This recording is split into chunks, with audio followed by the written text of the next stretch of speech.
So in this video, I'm going to share 4 different strategies or routes that people take in order to become a millionaire. And between these 4 different ideas or strategies that you can implement, they make up about 99% of all millionaires today. So most millionaires are taking one of these different strategies, one of these different routes to reach that $1 million mark. So hopefully you can find some value in this video. If you do, make sure you subscribe, drop a like, and let's just get started with this. But what I'm also going to do in this video is share some of my ideas behind this, some ways that I'm working towards these goals, but also, if you do want to actually become a millionaire, you want to potentially set that goal higher than just $1 million, based off the fact that good old Uncle Sam's probably going to take about half of the money that you make. So you might want to set that for closer to $2 million if you want to become a millionaire. There's certainly a difference between becoming a millionaire and making $1 million, because you can make $1 million, but your net worth might still only be $500,000 or $600,000, depending on what state you live in and whatnot. But so you want to set that goal a little bit higher. But let's talk about these 4 different routes that you could potentially take in order to become a millionaire. And the first one, we're just going to touch on it ever so slightly, but I think it's actually quite important, and that's actually inheriting money. Now, if you're watching this video, you might not be a trust fund baby. I'm not a trust fund baby, so we're in the same boat here, but that's okay. What I want to prove here, this point that I want to prove, and the reason why we're mentioning this is because contrary to what popular belief is, that most millionaires have inherited their money, or most billionaires have inherited their money. If you actually look at the numbers, you look at the statistics, Chris Hogan ran a study on this, interviewed about 10,000 different millionaires, found that only about 21% of them actually inherited any money whatsoever. So a lot of millionaires are self-made, a good amount of them are self-made, and that goes for billionaires as well. I believe it was a study that found about 60-some% of billionaires are considered self-made. So because of that, look, there's a lot of room for people to build wealth over their lifetime. You don't have to be born with a silver spoon in your mouth in order to reach that $1 million status, or reach even that $1 billion status. Now, it's much more difficult. It's definitely a setback when you're born with $0. Actually, I think I got a $50 bond from my uncle when I was born, so I don't know if that counts as inheriting wealth. But either way, most of us didn't have that silver spoon in our mouths when we were born. So if you're in that boat, it's okay. And most people are actually not inheriting that money to get to that $1 million mark. So let's talk about the 3 ways, the real 3 ways that you can actually get to this $1 million mark. And the first one, and I believe this is really the fastest way to do this. See, between these 3, one of them is arguably the fastest way. The second one I'm going to share with you is something that might take some time to build up, might take a decade, might take 2 decades, but is definitely something that could be worth the while. And then the third one is one that is probably the most surefire, most likely, most probable way for you to become a millionaire. So all 3 of these right now. But the first one is by building a business. See, this is how people go from $0 to $1 billion. This is how people go from 0 to $100 billion. It's by building a business. And there's really no faster way to actually become a millionaire than doing this. Now, you could certainly invest in the stock market. You could certainly do various other types of investments, or maybe real estate, and you can build wealth certainly over time with those different things. But building your own business, if you simply just look at the charts and look at the richest people in the world and how they actually got there, most of them started their own company, started their own business, and grew it to that $1 billion mark or higher. And so if you want to grow as fast as possible, we're talking potentially a couple of months, we're talking a couple of years potentially. Now, the downside of this is that it's not as probable as some of these other ones I'm going to share with you in this list. And that certainly is a downside, but I think it really does have so much upside to it. So, some people have been messaging me or leaving comments or emailing or DMing me on Instagram asking, maybe they're a teenager, they want to make some money, they want to build some wealth and increase their wealth. And they ask, what's the best option? Should they invest in stocks? Should they get into like some other type of investments? How do they start? And what I would like to say, and sometimes I just don't get the time to respond to everybody individually on an individual case-by-case situation, because it just takes a lot of time. I hope you understand that. So if you've sent me a message and I haven't responded, I've probably read it, but just haven't had the time to respond, and I apologize for that. But look, if you're in a position where maybe you don't have a lot of money, maybe you have only $100 or $200 to spare,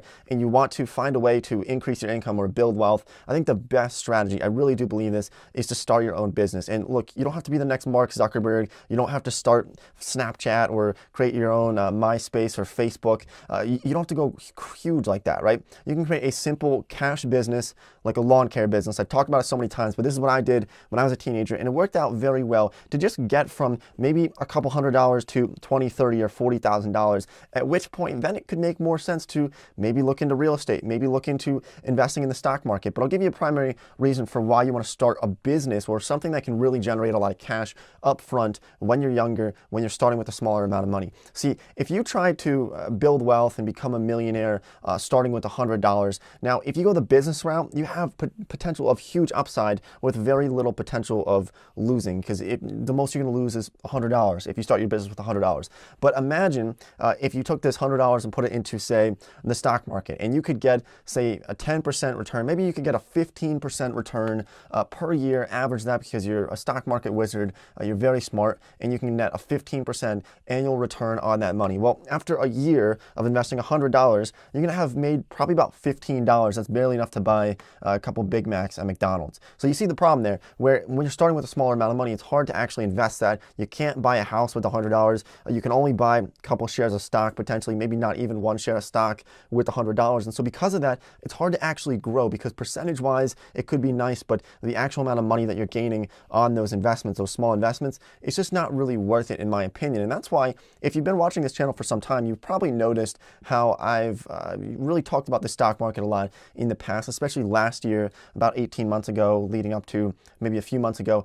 I've really been discussing the stock market a lot, but I kind of veered off from that a little bit to talk a little bit more about business ideas and business ventures that people can take on, because I think it really is the best way for people to start when you're really starting with nothing. So that's the first one there, and I really do think that's the best option for people to go from $0 to $1 million in a matter of years potentially. But it's really all what you put into it. Now, there's two more here, and they are very much different from starting your own business, because not everybody wants to start their own business, and that's okay. You don't have to. There's still some other ways that you can become a millionaire. So the next one is quite interesting. It's by mastering your craft. So what I mean by this is to further your education so that you can move yourself up in the business or corporation that you might be working in at the moment. See, if you look at the actual cost of college and you think, well, that's a lot of money, and you maybe think about going to graduate school or getting an MBA, you want to really look into the hard facts there and the numbers. But what you might find is that it's still actually very worth it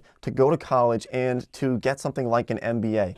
The average MBA person who graduates with an MBA will see a massive increase in their salary. I believe the average salary is about $145,000 or more for people who have an MBA. So I really do think that this could be a great strategy for really increasing your income very drastically and rather quickly, especially once you get past those first few years.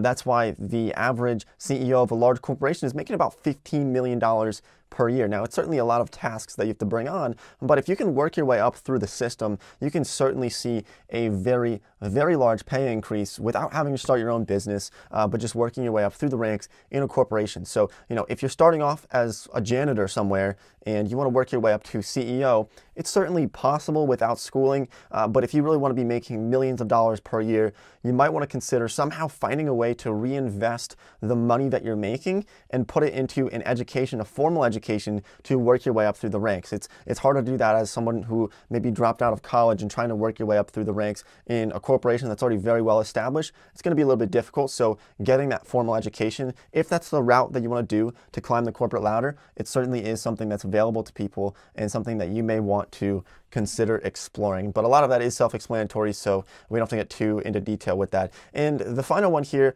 is kind of going back to what I mentioned earlier when I mentioned some types of investments. This is when you want to consider, actually investing money. And this is the most probable, the most likely way for people to become millionaire. This is how the majority of millionaires are made, through their own investments. Maybe this is real estate, maybe this is the stock market, maybe this is some other type of investment, maybe cryptocurrency, whatever you can do well with, then that certainly could be your other route that you could take. But my strategy, the way that I've been implementing this, so when I was younger, I was very much into the stock market, and I still do put a lot of money into the market.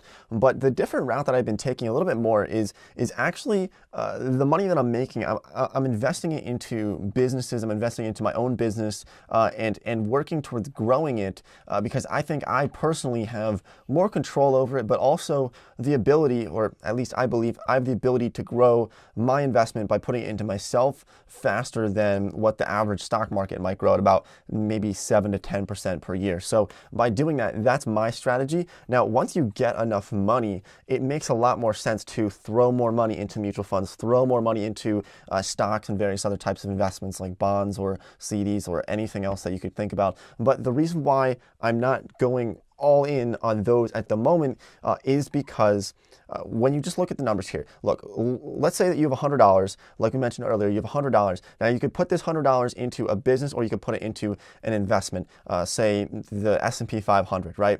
Now when you're starting with such a small amount of money, look, if you make 10% on that through an investment, you're going to get $10 at the end of the year, right? And then maybe the year after that, you'll get close to $11 at the end of that year, right? But if you put it into a business and you can quadruple that, you can multiply, you can 10x it, you can multiply by 100 on 2 or 3 years in a row. That's when you can consider taking that money and then putting it into stocks. Because if you can make 10% on $1 million, that's $100 grand, that's $100,000. But 10% on $100, it's only $10. Like I said, you can buy like 2.5 Big Macs for that price. So that's my strategy. I'm going to put more money into the markets as I gain more money, because it just makes more sense from that standpoint. That's why Warren Buffett can make billions of dollars per year by investing into very basic index funds if you would like to. So hopefully you can see the different routes there. There's really those 4 routes, but really if you're not inheriting money, there's 3 routes for becoming a millionaire, and all 3 of them have different ways that you can go about them. But that's my strategy. That's what I've been doing. So if you found any value in this video, thanks for watching. As always, thanks for supporting the channel. I really do appreciate everything. So thank you, and I'll see everybody next time.